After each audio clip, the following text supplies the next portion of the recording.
For a long time, I knew how to give a very useful talk. I could organize all the information. I could come up with a framework, a snazzy acronym, or an alliteration. I could anticipate questions that the audience may have. I could give them practical steps they could take back to their work right away. And the feedback that I got was always good. Things like, Carol, I learned so much. That was so valuable. I wish we had more time. Now, if you've ever given a talk, you know how good that feels, especially when you're starting out. It tells you, I can do this. I know what I'm talking about, and the audience trusts me. But over time, I started to notice something with my own presentations, as well as other speakers that I would see. A talk can be useful and still not be memorable or bookable. It can be generous and still not lead to the next invitation or the next client.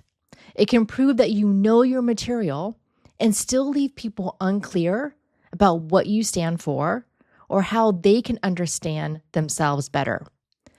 And frankly, that's a strange place to be because on paper and on the slides, everything looks like it worked. The audience smiled, people took notes, they told you they appreciated it, and then nothing really moved. And I've seen this happen with so many brilliant women. They're prepared, they're thoughtful, they're credible, they're often the smartest person in the room. And they're still not getting booked for their bigger stages, the bigger opportunities, or the rooms where their ideas could travel further.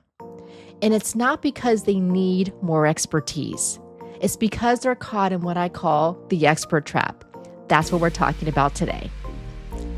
Hi there, and welcome to the Speaking Your Brand podcast. I'm your host, Carol Cox. This episode has one job: to help you recognize whether you're in the expert trap. Not to solve the whole thing today. We have more episodes for that. Just to create that moment where you think, oh, I think I've been doing that. I first started talking about the expert trap back in 2020. I was doing some informal research because I wanted to figure out, why did some speakers become thought leaders? You saw them take off. You saw them get more speaking opportunities, get on more podcasts. They were making the rounds of the internet or the little corner of the internet where they were well known in. So I identified different elements that these speakers had that helped to propel them into thought leadership and having a bigger impact. And I called it the VOICE framework. Of course, I still do like a handy acronym. And VOICE stands for having a viewpoint that's unique and different, being open and transparent in your communication. I is for having an individual story that you universalize. C is for a container for your thought leadership. For many of you, it's a keynote, a signature talk, could also be a book, a podcast, or an initiative. And then E is being emotive and vulnerable in both your content and your delivery. So as I continue on, kind of keep these elements in mind. Because here's what makes the expert trap hard to notice. The feedback you're getting as a speaker can be positive. People come up to you afterwards, or the event organizer says, "That was great. I took a lot of notes and that was really valuable."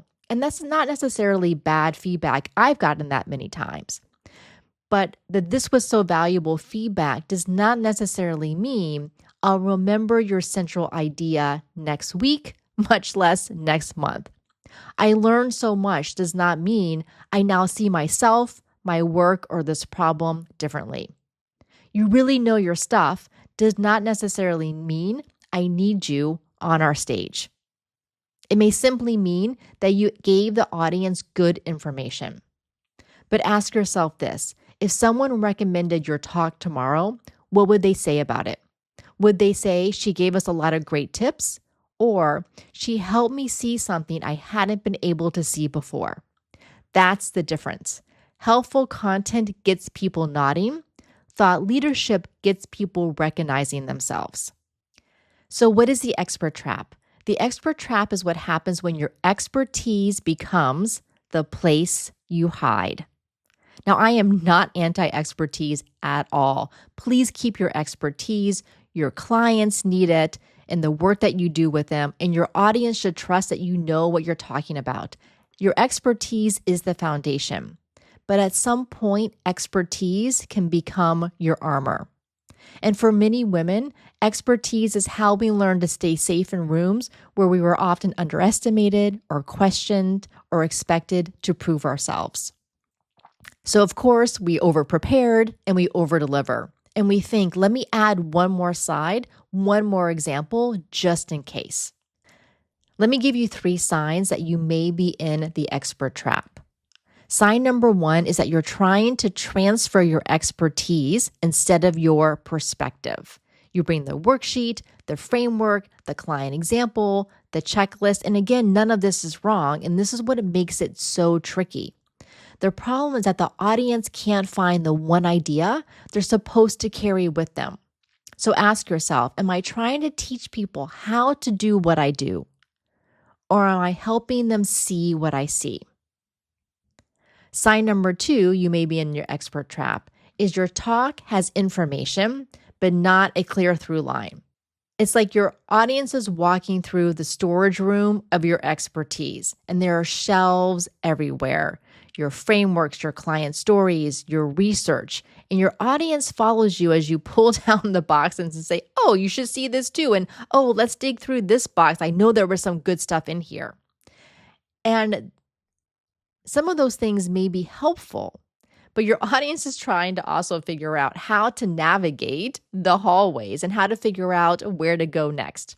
A talk needs shape. A talk needs a narrative arc. It needs a journey from the beginning to the middle to the end. Shape is what lets people follow you, remember you, and then tell someone else you need to hear her talking about this. That means choosing the path even, and I know this is especially hard for some of you, when it leaves good material on the shelf and in all those boxes. And sign number 3, you may be in the expert trap, is that the audience hears what you know, but not what you believe. This goes back to your talk being accurate and helpful and well delivered. But if the audience doesn't know what you're willing to stand behind, you're still staying in that safe expert territory. Having a point of view means someone might disagree with you. It means you can't hide behind, here are the best practices forever. When you look at your presentations and your talks, could someone reasonably disagree with what you're saying? Not because your facts are wrong or because you were unclear, but because you're making a real claim. If the answer is no, you may not actually have a point of view yet. You may be given advice, there may be education, but a point of view asks something of you. And it can feel exposing, especially for so many of us who've been trained to be credible, polished, pleasant, generous, and careful. So what are you actually trying to prove in your talks? That you know enough? That no one can challenge you? Or are you willing to say what you actually believe? Now, you may be thinking, well, what's the big deal? If I want to give a useful talk that's full of expert information, can't I do that? And the answer is yes, you can. But what is the expert trap costing you? It costs you movement. You get polite praise, but not the next invitation. It costs you memorability. People take notes, but can't repeat the idea later. And it costs you referrals and clients because people refer what they can describe. And it costs your ideas the distance they could travel. And this matters to me because our mission here at Speaking Your Brand is to help women amplify their voices and ideas for positive change. I want your ideas to travel further. I want you to be invited to the stages and the rooms where the important conversations are happening. Now, you may have noticed that this whole idea of the expert trap is part of my thought leadership. I can't tell you how many women I have consult calls with who say, oh my gosh, I recognize that I was in the expert trap, and that's why I want to talk to you. So they're repeating this phrase. They're recognizing themselves in it. They're seeing something differently than they had before. That's the same thing I want for you. If you would like to talk about how we can work together to identify your thought leadership message and create your signature talk, the best thing to do is to schedule a consultation call with us. And you can do that at speakingyourbrand.com/contact. Now, if you also recognize yourself in any part of this episode, I invite you to take our free speaker archetype quiz. It will show you how you naturally show up as a speaker, what your strengths are, and some recommendations for improvement, because each of the 4 archetypes I've identified has real gifts, and each one also has a ceiling. You can take this quiz at speakingyourbrand.com/quiz. In the next episode, we're going to talk about AI. Now, I'm not anti-AI. I use it every day. I have a background in software development. I built AI workflows for a lot of the back-end operations that we do here at Speaking Your Brand. But here's what I have found. Despite all of my efforts, AI cannot find your signature message, your core idea for you. And there's a specific reason why it can't. And I have discovered this, especially recently, after working with our clients and seeing what is the difference between what we do in our VIP days versus what AI does in your chat conversations. So we're going to dig into that. And I think you'll enjoy that episode. Until next time, thanks for listening.